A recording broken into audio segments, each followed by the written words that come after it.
Assalamualaikum warahmatullahi wabarakatuh. Yang terhormat Bapak Asyif Azafi MPDI selaku dosen pengampu mata kuliah pembelajaran SKIMI. Di sini saya Salsabila Syafiatul Khair dengan NIM 20103100044 dari kelas B3 MIR akan mempresentasikan terkait dengan materi ke-9, yakni evaluasi dan penilaian pembelajaran SKIMI. Yang pertama yakni mengenai pengertian evaluasi atau penilaian pembelajaran SKIMI. Penilaian merupakan suatu proses atau kegiatan untuk menentukan nilai sesuatu. Adanya unsur penentuan nilai ini yang membuat konsep penilaian sering disamakan atau disejajarkan dengan evaluasi. Sedangkan yang dimaksud dengan penilaian pembelajaran adalah usaha penilaian yang dilakukan oleh guru atas proses yang telah berlangsung dalam kelas dan hasil belajar yang diperoleh oleh siswa. Yang kemudian yakni fungsi dan tujuan evaluasi pembelajaran SKIMI, yakni sebagai berikut.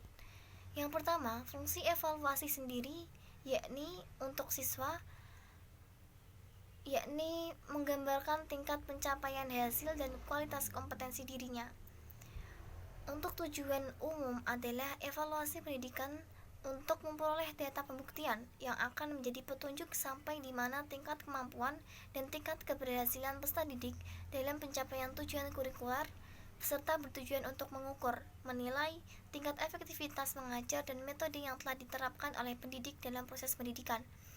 Yang kemudian yakni tujuan khusus, yakni untuk memunculkan sikap untuk memperbaiki dan meningkatkan prestasi, serta bertujuan untuk mencari dan menemukan faktor-faktor penyebab keberhasilan atau ketidakberhasilan peserta didik tersebut dalam melaksanakan proses pendidikan.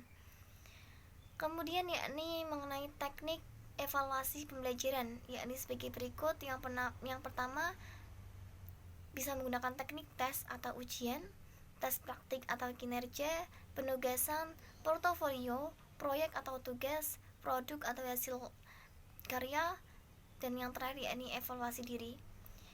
Metode evaluasi pembelajaran yakni yang pertama, tes objektif. Tes ini disebut juga alat evaluasi guna mengungkap atau menghafal kembali dan mengenal materi yang telah diberikan.